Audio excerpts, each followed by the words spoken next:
Well, the FBI is looking into reports that a plane was hijacked, and there are indications that it may have been a Boeing 767 out of Boston. I was on the 36th floor of Building 1. All of a sudden, it was like an earthquake. I got down to Church Street. I was standing right in between the two towers, which, as you can see on your television screen, the smoke, the black smoke and fire is just pouring out.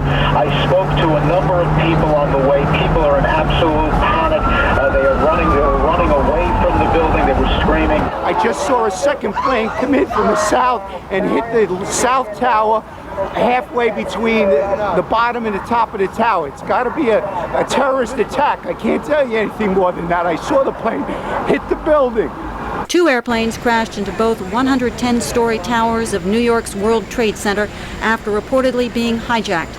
Just minutes after that attack, an explosion rocked the Pentagon here in Washington. When it hit, it created a huge smoke, not a fire. Huge ball of fire came up over the building.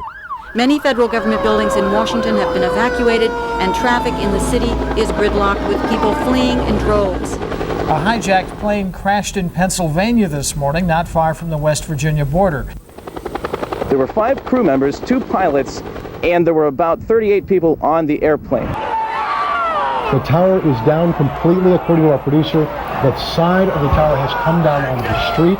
It's gone. It blew up. I don't know. I came down. I'm alive. I just want to know if my wife is alive. And New York Mayor Rudolph Giuliani says a tremendous number of lives have been lost in the apparent terrorist attacks at the World Trade Center. People hurt. Children without mothers and fathers tonight. People are doing everything that they can to rescue as many people as possible, and this is going to be a long-term effort. When I saw those buildings collapse, I knew there were cops and firemen in there, and I just, my heart just goes out to the families, and it's just a horrible, horrible tragedy.